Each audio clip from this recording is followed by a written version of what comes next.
Puji Tuhan, saya hari ini diberikan tugas oleh Bapak Gembala untuk menyampaikan renungan firman Tuhan untuk saya pribadi dan untuk kita semua, untuk sama-sama kita belajar, karena ini adalah akhir tahun.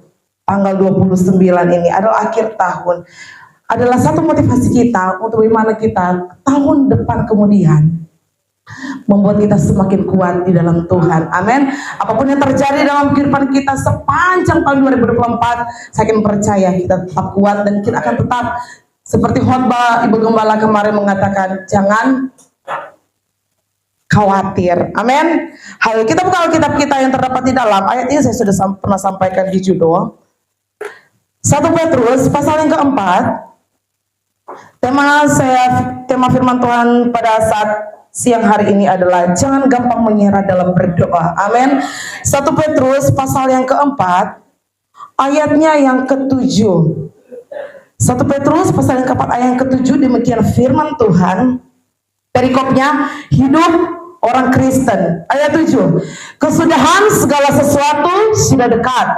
Karena itu kuasailah dirimu dan jadilah tenang supaya kamu dapat berdoa.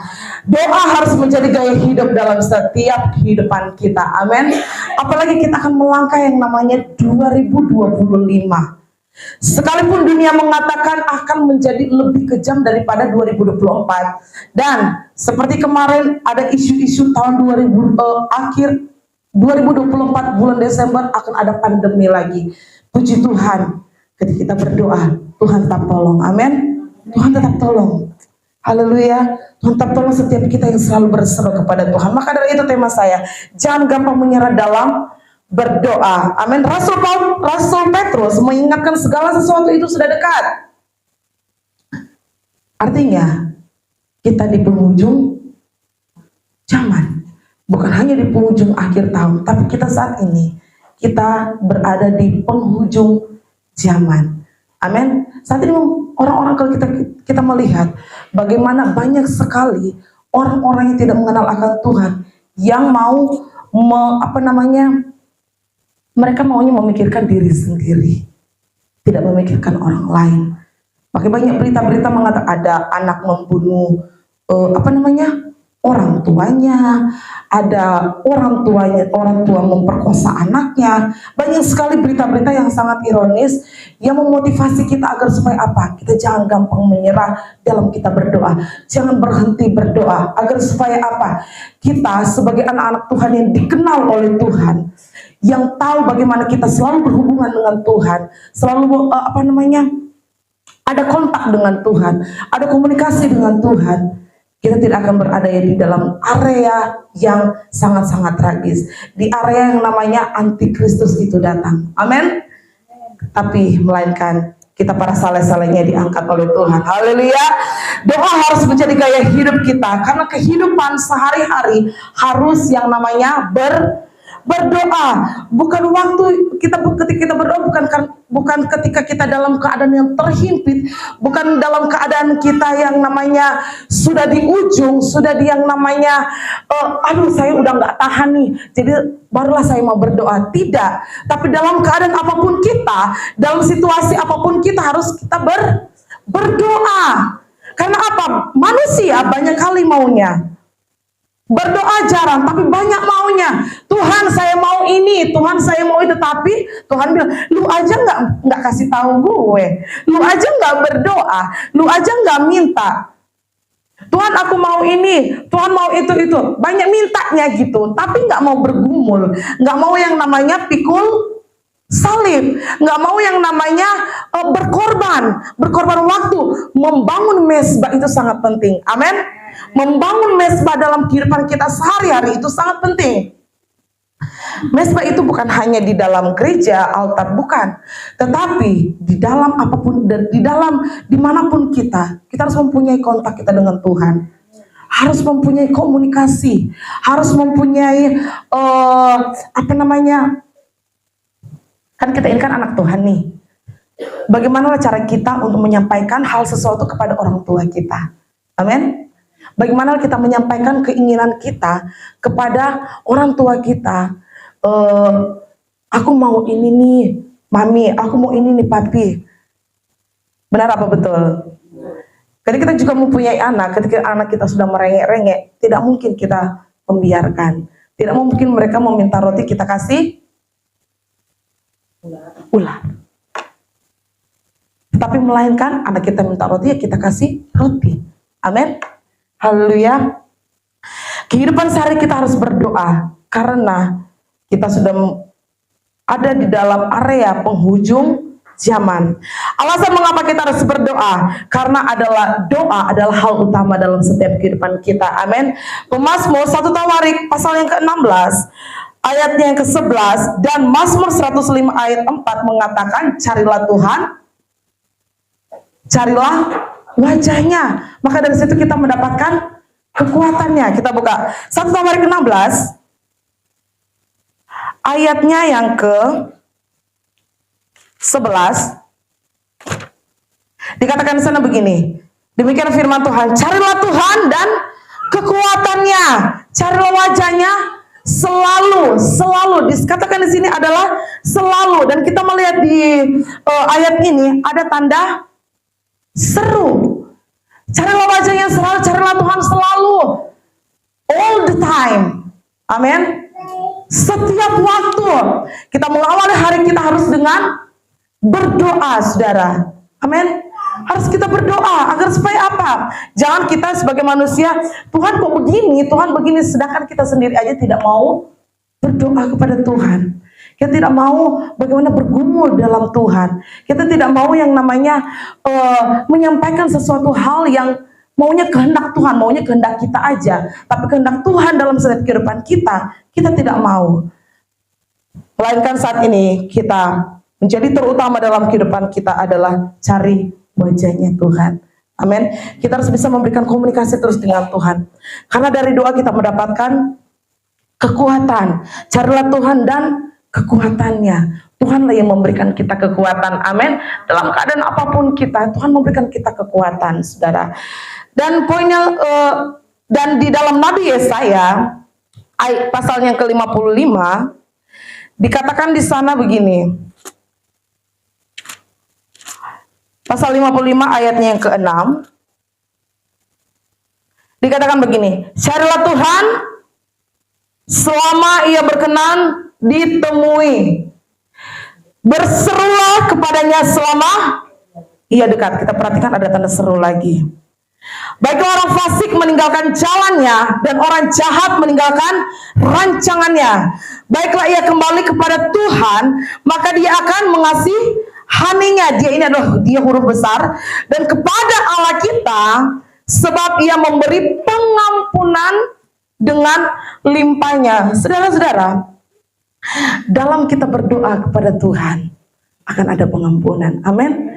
Ketika kita membereskan hati kita, seperti firman Tuhan katakan dalam Rasul Petrus, dalam Petrus mengatakan, ketika dalam keadaan hati tenang, kita dapat berdoa. Dan di sini juga dikatakan di dalam Nabi Yesaya 55 ayat 6 dikatakan, ketika kita berdoa akan ada pengampunan. Tapi kita lihat di ayat yang ke-6, carilah Tuhan selama ia berkenan ditemui. Saat ini kita masih ada waktu, amin. Kita masih ada waktu untuk memperbaiki semuanya, Kita masih ada waktu untuk bagaimana kita terus berkomunikasi dengan Tuhan.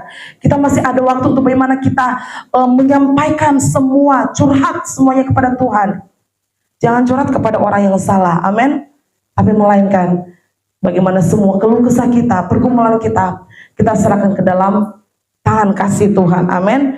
Dan di sini di firman Tuhan katakan, berserulah kepadanya selama ia dekat. Saudara-saudara jemaat-jemaat Tuhan, Tuhan selalu ada dalam kehidupan kita, amin. Tuhan selalu dekat dalam kehidupan kita. Tetapi pertanyaannya, apakah kita dekat dengan Tuhan? Apakah kita mau terus menghampiri Tuhan? Apakah kita mau berlutut, merendahkan diri kita kepada Tuhan? Jangan maunya kita mau meninggikan diri kita sendiri, tetapi kita tidak mau tunduk di hadapan Tuhan. Maunya Tuhan tunduk di hadapan kita. Maunya Tuhan mengabulkan semua permintaan kita. Sedangkan maunya Tuhan kita tidak mau berikan yang terbaik. Dalam pelayanan kita mungkin kita mau menonjolkan diri kita sendiri, kita mau menonjolkan saya ini mempunyai talenta yang bagus. Tetapi yang Tuhan mau adalah bagaimana kerelaan kita melayani pekerjaan Tuhan. Amin. Bagaimana kita memberikan hati kita. Seperti lagu pujian mengatakan, suka-sukamu Tuhan. Karena kita sudah ditebus oleh Tuhan, maka dari itu layaklah kita melayani Tuhan. Amin. Layaklah kita melayani pekerjaan Tuhan. Sebelum kita melayani Tuhan, Tuhan sudah melayani kita duluan. Jadi tidak ada alasan bagi kita untuk bagaimana kita tidak melayani Tuhan. Jemaat-jemaat Tuhan, amin. Tapi saya yakin percaya semua di sini terlibat dalam pelayanan, amin. Karena kita menyenangkan hati Tuhan. Jangan hanya Tuhan saja yang mau menyenangkan hati kita, tapi kita tidak mau menyenangkan hati Tuhan. Kerjaan kita nyakitin Tuhan aja. Kadang-kadang tuh, Tuhan kalau misalnya jadi kita yang udah gedek kali ya. Lagi-lagi elu kata Tuhan. Tapi puji Tuhan, firman Tuhan katakan, carilah Tuhan selama ia berkenan ditemui, dan dikatakan berserulah kepadanya selama ia dekat. Tuhan selalu dekat dalam kehidupan kita, amin. Dan di dalam doa, dalam kita bergumul, di dalam kita pendekatan kita dengan Tuhan, kita mendapatkan pengampunan. Ketika orang yang suka berdoa, orang yang dekat dengan Tuhan, apa yang Tuhan perintahkan, pasti kita berusaha untuk menaatinya. Perintah Tuhan apa? Mengasihi. Sekalipun kadang-kadang memang dalam, apalagi kita dalam satu gereja, sudah pasti kita gondok-gondokan. Amin. Benar nggak? Iya kan? Gondok-gondokan. Tetapi saudara, firman Tuhan katakan jangan sampai matahari terbenam. Kesel wajar, tapi jangan sampai kita berdosa. Amin. Gondok-gondokan wajar, karena kita masih manusia, bukan udah menjadi malaikat yang sudah sempurna. Malaikat Tuhan aja pada waktu itu ada yang jatuh, tapi tidak ada pengampunan bagi mereka. Tapi kita masih ada pengampunan. Haleluya. Masih Tuhan memberikan kita kesempatan untuk kita dekat terus dengan Tuhan. Rasul Paulus mengatakan di dalam jemaat Efesus pasalnya ke-6, kita buka di dalam Efesus pasalnya ke-6 ayatnya ke-18.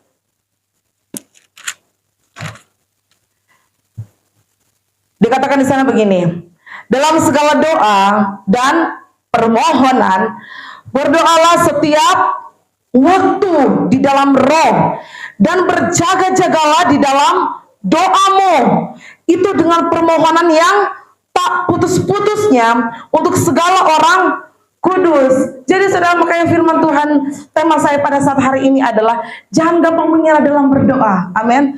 Karena firman Tuhan mengatakan dalam setiap kehidupan kita pribadi juga, lepas pribadi, bagaimana kita dalam segala doa dan permohonan berdoalah setiap waktu. Dalam berdoalah berdoalah setiap waktu di dalam roh dan berjaga-jagalah di dalam doamu itu dengan permohonan yang tak putus-putusnya. Tidak boleh putus setiap permohonan kita. Jangan putus setiap doa kita. Apa yang kita minta ketika Tuhan saat ini belum jawab, mungkin Tuhan maunya kita itu berubah dulu, atau mungkin ada penghalang di antara kita dan Tuhan. Kenapa doa kita tidak dijawab? Ada penghalang dosa di antara kita dengan Tuhan. Kenapa Tuhan belum menjawab doa kita?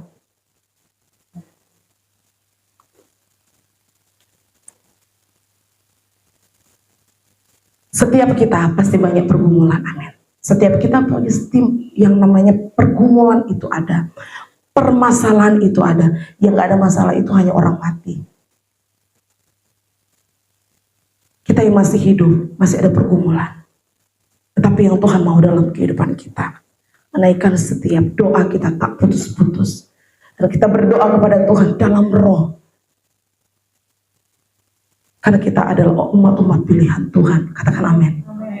Kita adalah umat-umat pilihan Tuhan. Kita adalah orang-orang yang akan dipakai oleh Tuhan di akhir zaman ini. Amin. Kita adalah orang-orang yang kuat, orang-orang yang suka berdoa. Jangan putus-putus berdoa karena ada kuasa. Poin yang kedua, ada kuasa dalam berdoa. Amin. Kita melihat satu cerita, satu raja-raja. Pasalnya yang ke-17. Ini cerita sekolah minggu. Saya ingin kita juga sudah tahu. Pasal yang ke-17 ayat yang ke-7 sampai yang ke-23. Ayat ini panjang tapi tidak mengapa agar supaya kita tahu dari awal. Saya akan bacakan untuk kita semua. Demikian firman Tuhan, Elia dan janda di Sarfat. Tetapi sesudah beberapa waktu, sungai itu menjadi kering sebab hujan tiada turun di negeri itu. Maka datanglah firman Tuhan kepada Elia, bersiaplah pergi ke Sarfat yang termasuk wilayah Sidon, dan diamlah di sana. Ketahuilah aku telah memerintahkan seorang janda untuk memberi engkau makan. Sesudah itu ia bersiap lalu pergi ke Sarfat. Setelah ia sampai ke pintu gerbang kota itu, tampaklah di sana seorang janda sedang mengumpulkan kayu api.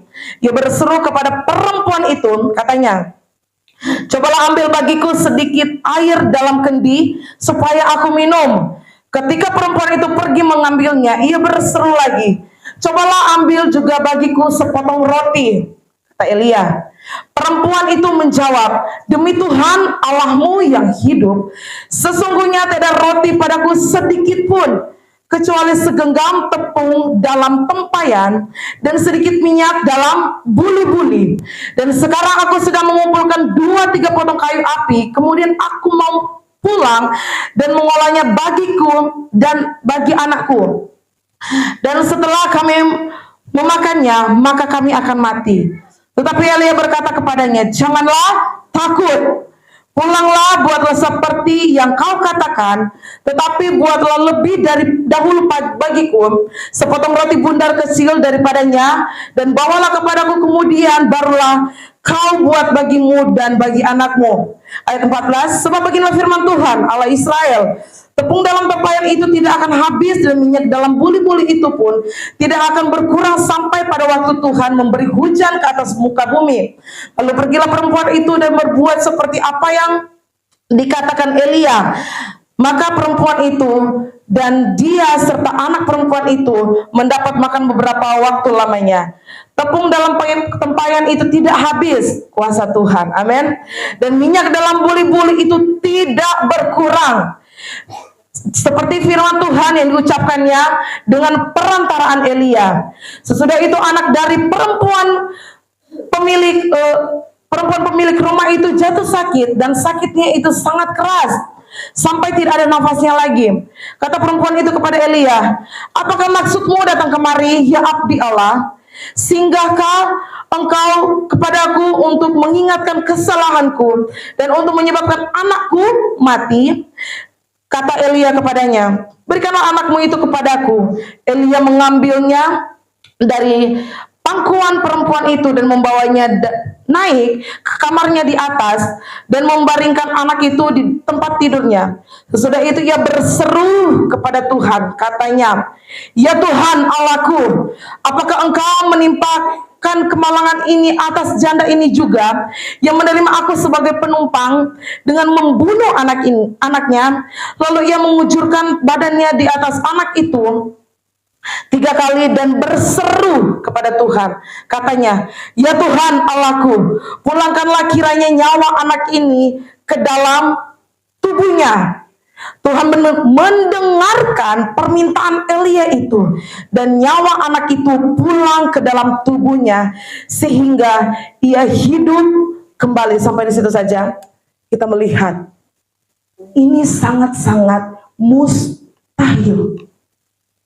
Ini sangat-sangat, pasti perempuan itu gini, aku sudah melayani abdi Allah ini, tapi kemalangan, firman Tuhan, kemalangan terjadi dalam kehidupannya lagi, bahwa anaknya sakit keras. Pertama, pergumulan perempuan ini adalah mereka tidak ada makanan lagi. Tepung sudah seadanya, tinggal perempuan janda di Sarfat dan anaknya. Ketika mereka bikin sudah habis. Tetapi yang dilakukan perempuan ini adalah, wanita janda di Sarfat ini adalah, dia sangat dengar-dengaran. Dia dengar-dengaran. Dia taat sekalipun kekhawatiran sudah di depan mata ini. Dia tidak tahu apakah kedepannya masih hidup atau tidak, tetapi dia masih melakukannya untuk abdi Allah ini, untuk Nabi Elia. Dan apa yang terjadi ketika Nabi Elia berdoa kepada Tuhan? Di sana dikatakan Elia berseru kepada Tuhan. Nyawa anak ini dipulangkan. Dia hidup kembali. Amin. Ada kuasa di setiap doa kita ketika kita berseru kepada Tuhan. Apapun keadaan kita. Amin. Hal yang mustahil bagi manusia, tetapi perkara Tuhan tidak ada yang mustahil. Amin. Kelemahan manusia sekarang ini adalah gampang menyerah. Ketika sudah dalam ujung, terus ketika manusia melihat tidak ada bayang-bayang jawaban doa, menyerah. Akhirnya apa? Putus asa, tidak ke gereja lagi, tidak tidak mau berdoa lagi, tidak mau bergumul lagi. Karena apa? Kekhawatiran dalam hidupnya menguasai kehidupannya. Karena apa? Dia gampang menyerah. Tapi setiap kita jangan menyerah. Amin. Yesaya 40 ayat 31 mengatakan begini.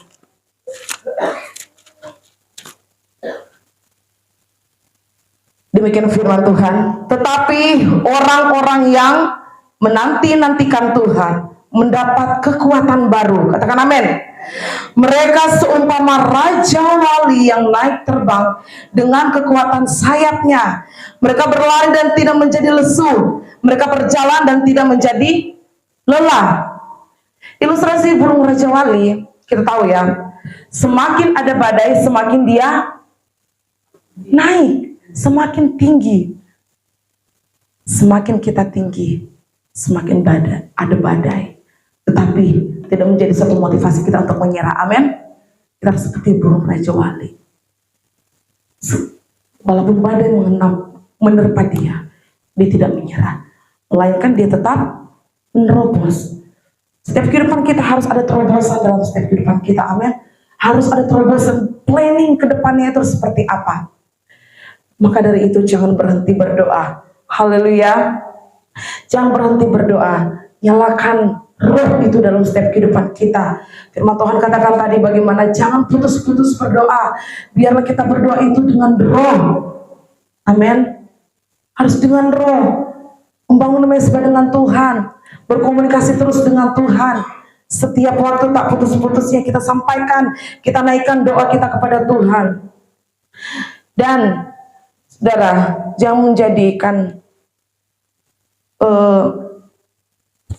kebiasaan buruk kita menghalang antara kita dengan Tuhan. Amin.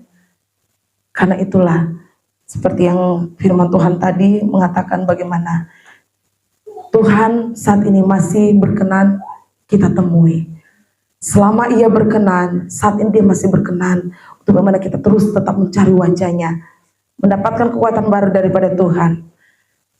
Sekalipun apapun yang menjadi masalah kehidupan kita, cuma Tuhan.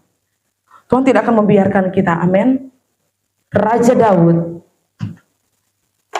dia pernah mengalami yang namanya maju kena, mundur kena, ke kiri kena, ke samping kena. Tapi apa yang dia lakukan? Dia tetap berseru kepada Tuhan. Akhirnya apa? Dia mendapatkan kemenangan. Kita buka ayat terakhir kita. Mazmur 56. Biarlah ini cerita ini juga menjadi kekuatan baru dalam kehidupan kita, motivasi kita dalam kita melangkah di tahun 2025. Mazmur pasal yang ke-56 ayat ke-6 sampai ayat ke-14. Sepanjang hari mereka mengacaukan perkaraku. Mereka senantiasa bermaksud jahat terhadap aku. Ini Daud. Mereka mau menyerbu, mereka mengintip, mengamat-amati langkahku, seperti orang-orang yang ingin mencabut nyawaku. Apakah mereka dapat luput dengan kejahatan mereka? Runtuhkanlah bangsa-bangsa dengan murka-Mu ya Allah. Dia berdoa. Sengsaraku Engkaulah yang menghitung-hitung. Air mataku Kau taruh ke dalam kirbat-Mu. Bukankah semuanya telah Kau daftarkan? Maka musuhku akan mundur pada waktu aku berseru. Aku yakin dia beriman kepada Tuhan, bahwa Allah memihak kepadaku, kepada Allah firman-Nya kupuji, kepada Tuhan firman-Nya kupuji, kepada Allah aku percaya, aku tidak takut. Apakah yang dapat dilakukan manusia terhadap aku? Nazarku kepadamu ya Allah akan kulaksanakan, dan korban syukur akan kubayar kepadamu, sebab engkau telah meluputkan aku daripada maut, bahkan menjaga kakiku sehingga tidak tersandung, maka aku boleh berjalan di hadapan Allah dalam cahaya kehidupan. Kalau kita dilihat di ayat yang pertama dikatakan, untuk pemimpin biduan menurut lagu merpati di pohon-pohon tarbantin yang jauh, miktam dari Daud ketika orang Filistin menangkap dia di Gad. Cerita daripada Daud ini adalah ketika dia membunuh Goliat, balas dendam dong bangsa Filistin sama Daud. Mereka mengejar Daud lagi. Orang-orang di sekeliling dia tidak mendukung dia. Saul mengejar dia juga. Jadi maju kena, mundur kena. Tapi yang dilakukan Daud adalah dia berseru kepada Tuhan. Boleh gak kita berkeluh kesah sama Tuhan? Menyampaikan curhatan hati kita, menyampaikan isi hati, boleh. Daud dia menyampaikan semuanya kepada Tuhan. Tetapi setiap doa Daud bukan doa yang bertele-tele. Bukan masalah yang kecil dibesar-besarin. Bukan yang pergumulan yang kecil dia jadi stres, dia jadi mundur. Tapi lihat di sini, trouble yang besar, pergumulan yang besar dia hadapi. Yang dia lakukan adalah berdoa kepada Tuhan, berseru kepada Tuhan.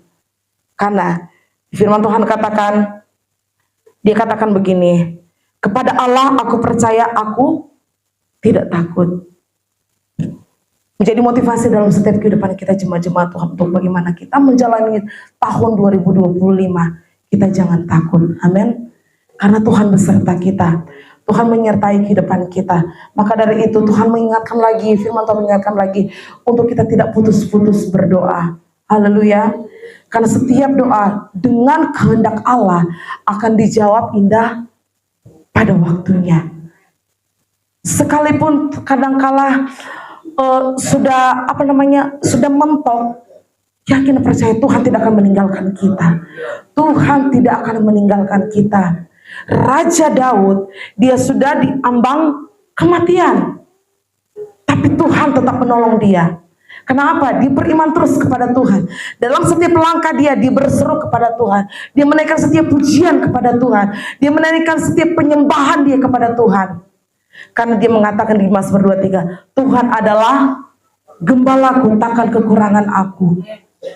Dan di sini juga firman Tuhan katakan, Raja Daud mengatakan bagaimana dia tidak pernah takut karena Allah beserta dia. Haleluya. Kehidupan kita juga begitu.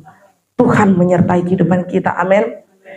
Asalkan setiap maunya Tuhan, setiap apa yang Tuhan mau dalam kehidupan kita, berusaha kita melakukannya, amin.